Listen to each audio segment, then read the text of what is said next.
يا مساء الورد. عاملين إيه يا جماعة؟ يا رب تكونوا بخير. اكلمكم النهاردة عن واحد من اجمل واشيك وافخم واغرب العطور اللي عدت عليا مؤخرا.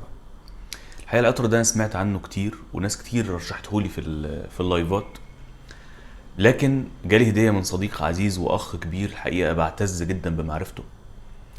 وانا بحب اصدقائي اللي عرفتهم عن طريق العطور، لان هو بيضيفوا لك حاجات، تجارب كويسه جدا، وبيعرفوك على عطور كويسه جدا، خصوصا لما يبقوا هم ما شاء الله خبره في العطور وانفهم مميزه وعندهم حس عطري عالي ومختلف. الحقيقه العطر ده اول ما شميته ما كنتش اتوقع ان هو بالجمال والفخامه دي.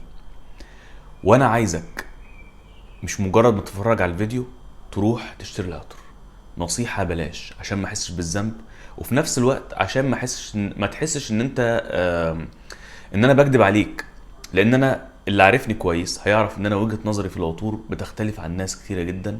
بحب العطور الغامضة المعقدة الغريبة الصعبة اللي مش لأي حد، لكن بالنسبة لي بتبقى عطور فخمة جدا ومختلفة جدا وجميلة، وانا بحس ان انا دي تليق عليا وعلى شخصيتي، خصوصا مع ناس كتير من اللي انا بخرج معاهم بأريحية او بقابلهم بأريحية، ومش محتاج ان انا ادعي اي شيء.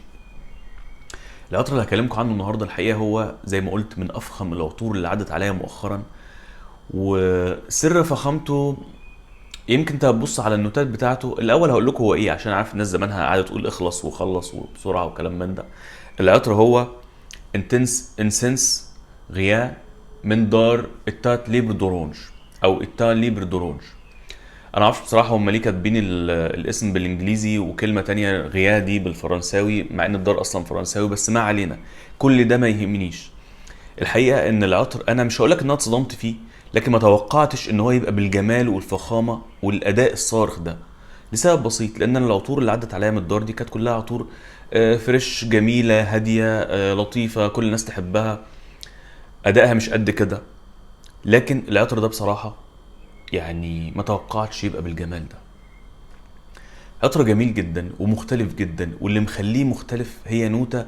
لو انت بصيت على النوتات اللي موجودة زي ما قلت هتحس ان النوتات عادية، والله ممكن تتخيل الريحة يعني بخور وجلود وباتشولي وتوابل، ومش فاكر، اعتقد في اخشاب كمان او حاجة زي كده.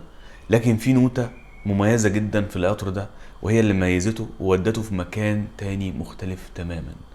نوتة الالدهايد او الالدهايدات. هي نوتة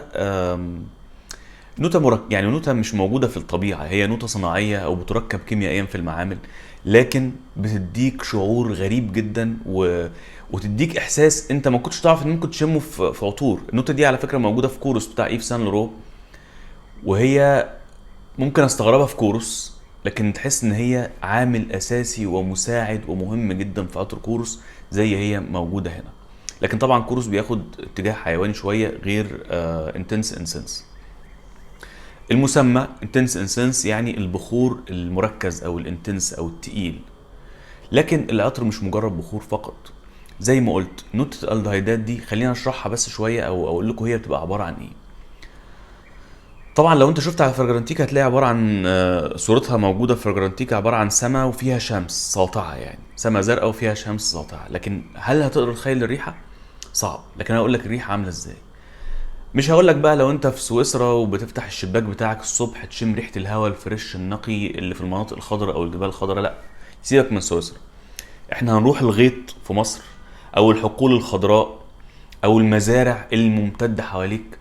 لما تصحى الصبح بدري قوي، اللي يبقى الوقت اللي لسه الندى موجوده على ورق الشجر، وتشم الريحه اللي موجوده في الجو، وتحس ان الهواء داخل من مناخيرك لحد رئتيك بدون اي حاجز او حاجه تمنعه، هواء نقي جدا بارد، تحس بالانتعاش. هي الريحه دي موجوده كده، انا بحس بيها كده وبحس بيها في العطر ده.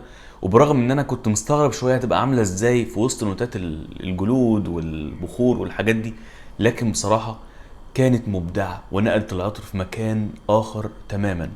والحقيقه العطار اللي جت في باله ان النوتات دي تبقى موجوده كلها مع بعضها مع او مغلفه بنوتة الالدهيدات بصراحه راجل فنان.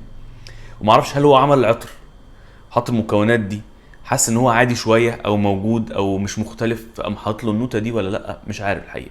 النوتة ممكن تحس انها معدنيه شويه، لكن زي ما اتفقنا انها نوتة كيميائيه او صناعيه. عشان لو حد يجي يقول لي والله شكله صناعي، ما هي النوتة دي صناعيه عادي جدا، لكن هو عطر فخم جدا جميل جدا مش مؤذي، والريحه مش هتضايقك.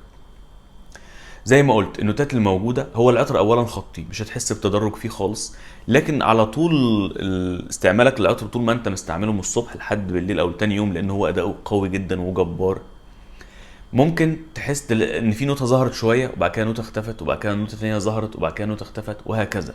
لكن العناصر الاساسيه فيه الجلود والبخور والباتشولي، وفي نوتة فلفل اسود بشمها، واعتقد في نوتة تابليه تانية مش عارف اخد بالي. استنى طيب، احنا هنقعد نخمن ليه؟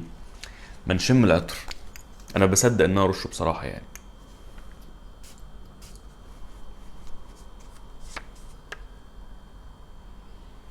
نوتة الالدهيدات دي جميله جدا يا جماعه، والله العظيم فعلا كانك بتستنشق هوا الصبح بدري يعني.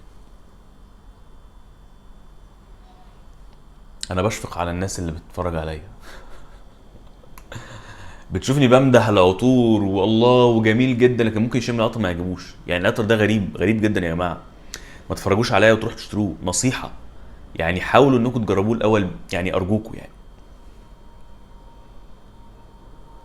في الريحه التبليه اللي بقول لكم عليها تقريبا دي ريحه كمون تقريبا، بس خفيفه قوي طبعا، مع فيه باتشولي واضح جدا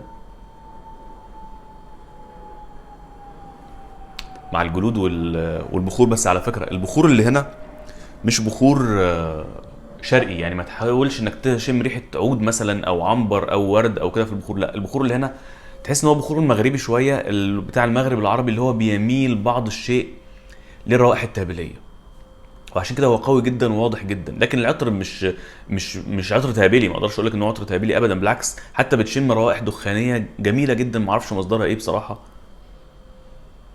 لكنها جميله جدا، منتهى الجمال حقيقه يعني. عطر جميل جدا فخم جدا، من العطور بصراحه اللي هتبقى مفضله بالنسبه لي بقيه حياتي. مش بقول ان هو يبقى مفضل سنه او اتنين، ومش هقول الفتره الجايه، لاننا للاسف داخلين على الصيف وهو عطر شتوي وشتوي قوي. وبرغم ان انا قلت ان نوتة الالدهيدات دي موجوده ممكن تحوله بشكل او باخر الى، او تحسسك ان هو ممكن يكون عطر فريش او عطر صيفي، لكن لا، هو عطر شتوي جدا ومحتاج برد شديد ومحتاج رشتين او ثلاثه فقط. هل الايام اللي احنا فيها دي ممكن تستخدمه؟ اه ممكن تستخدمه، لان احنا بالليل درجه الحراره ممكن توصل ل 18 و17 و16 و20 كمان، ممكن تستخدمه، لكن لازم تكون حريص شويه. ما ينفعش تروح تزور حد في بيته وانت مستخدمه ومكتر رش، لان ده هيضايقك ويضايقه. واحنا زي ما قلنا بنروح نزور الناس لان احنا بنزورهم في بيوتهم، مش عايزين نمشي ونسيب ريحه مش لطيفه او نبقى وجودنا تقيل عليهم يعني.